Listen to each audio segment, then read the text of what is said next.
Oi, pessoal, vamos continuar a nossa disciplina de banco de dados. Bom, nós paramos no assunto de cardinalidade, né? E questão do atributo multivalorado.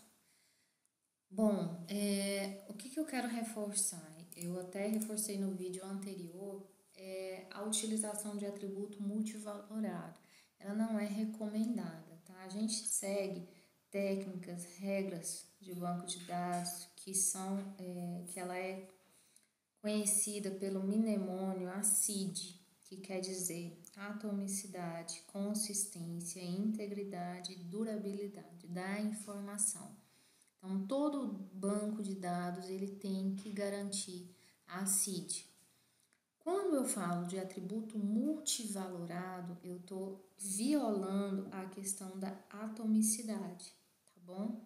Então, essa atomicidade ela não pode ser violada. Nós temos que garantir a atomicidade, a consistência, a integridade e a durabilidade do seu banco de dados, tá bom?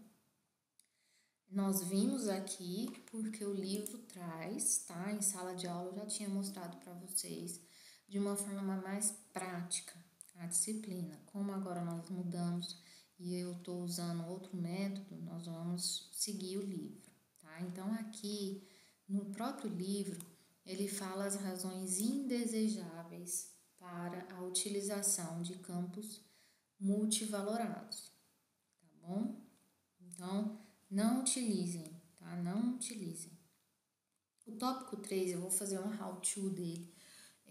Nós vamos ver de forma mais rápida esse tópico 3. O que ele trata, esse tópico 3? Bom, ele abrange o seguinte. Nós temos diversas áreas dentro da computação ou da informática. Então, a gente tem a área de banco de dados, eu tenho a área da engenharia de software.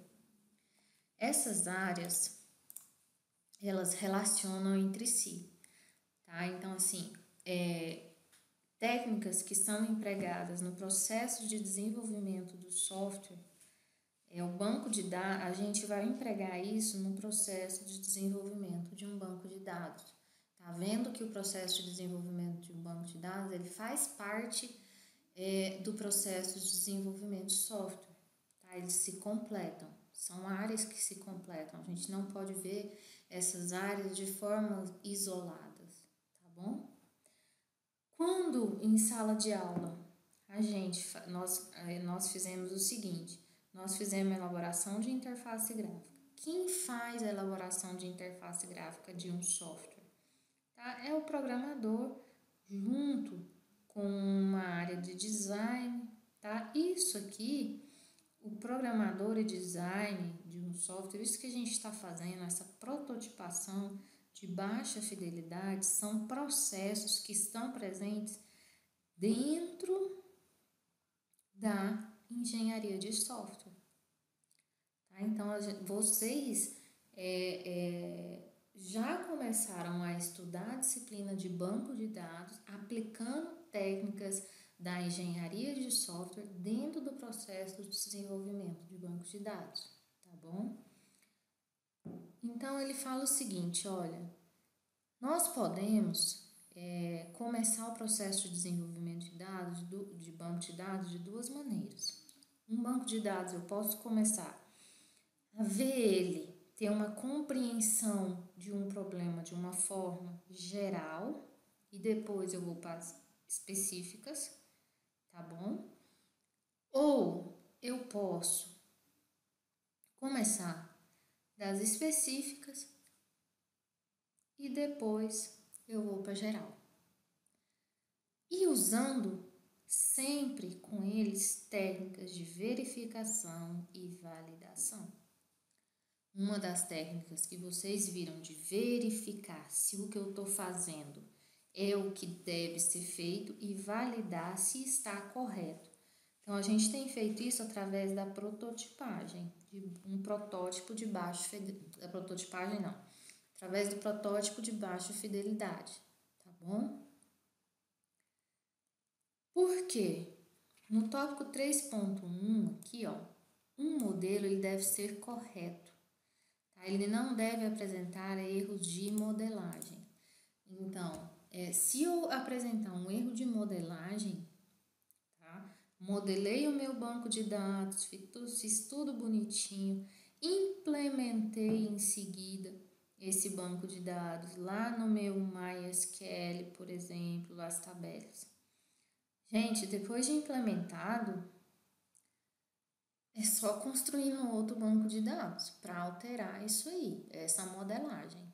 Tá? Então, se eu compreendi aqui alguma coisa errada, consequentemente vai impactar no meu banco de dados, tá bom? Então, ele deve ser correto. Então, a gente usa a técnica de verificar e validar. Outra coisa que o livro aborda também é a utilização de ferramentas case para o processo de modelagem. Tá? Nós estamos fazendo a modelagem, os diagramas, tudo no papel. O que são ferramentas case? São aplicativos guiados por computador no processo de engenharia de software que vai apoiar esse processo de desenvolvimento. Tá? Então, existem várias ferramentas para construção de diagramas que seguem, diagrama, entidade, relacionamento, que segue aí o Peter Chain. Peter Chain é o que a gente está usando e o que é notoriamente mais recomendado e mais reconhecido. Existem outras, como Merize, os pé de galinha, tá? Vocês vão ver.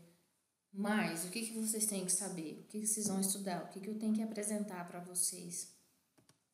É a questão do Peter Chain, tá? Então, existem ferramentas computacionais que são chamadas de ferramentas case, em que a gente pode construir esses diagramas que nós estamos fazendo no papel, essa modelagem no computador, tá? Bom, o tópico 3 também, vamos ver aqui.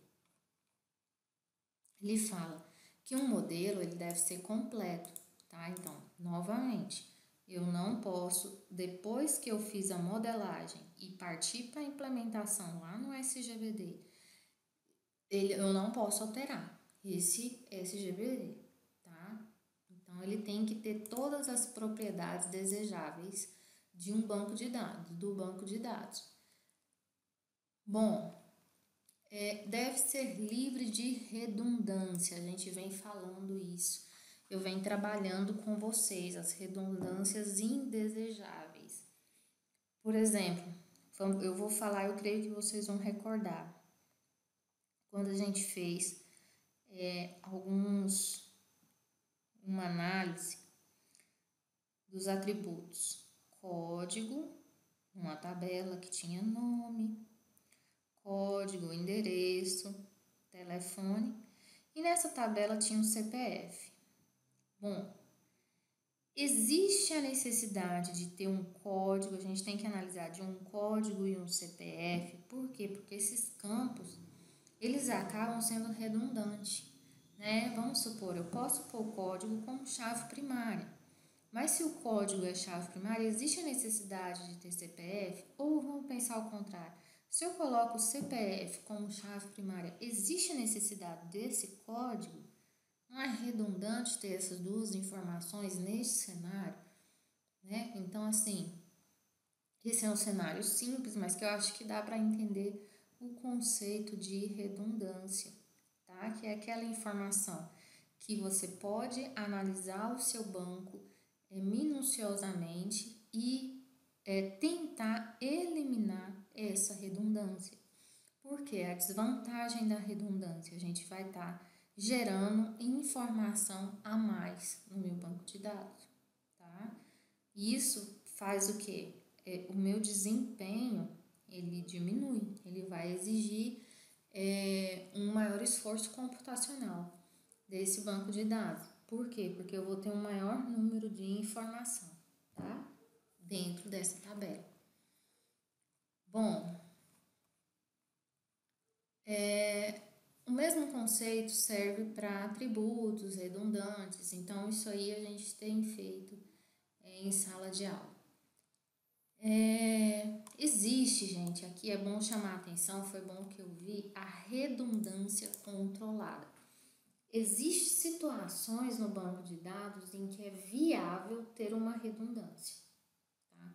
Só que esse assunto de redundância controlada, ele é um assunto mais avançado, tá? Então, nós vamos nos ater somente no conceito de redundância e que a redundância, ela não é desejável, mas que existe a redundância controlada em certos cenários, tá? Em que ela é bem-vinda. Bom, o que mais nós podemos falar desse tópico? Ele deve refletir o aspecto temporal. A preocupação é obter um modelo que descreva dados válidos e corretos para o banco de dados. Então, isso aí a gente tem visto na construção. Visto que atributos e valores, quais atributos e cujos valores modificam ao longo do tempo. Outra coisa que tem que prestar atenção também é como fala, a permissão, né? Só que esses detalhes que o livro está aprofundando, nós vamos entrar neles de forma mais minuciosa conforme a gente for andando, caminhando pela disciplina, tá bom? No momento eu só vou passando de uma forma mais rápida, tá? Para vocês verem que os atributos, os valores dos atributos podem modificar ao longo do tempo, os relacionamentos modificam ao longo do tempo. Bom, se o meu banco de dados vai modificar ao longo do tempo, então nós vamos ter que reconstruir a modelagem. Não, gente. Se eu partir do pressuposto que eu construí a modelagem inicial correta, essa modelagem inicial ela pode sofrer refinamentos, tá? Uma modelagem mais aprimorada. O que não pode ocorrer é eu construir uma modelagem e posteriormente eu verificar que não satisfazia o que eu queria no meu banco de dados. Né? Aí não tem como vir com uma próxima modelagem para corrigir a anterior. Tá? Então, prestar atenção nesse conceito. Vamos ver quanto tempo. Nossa, bom, já ficou longo, né?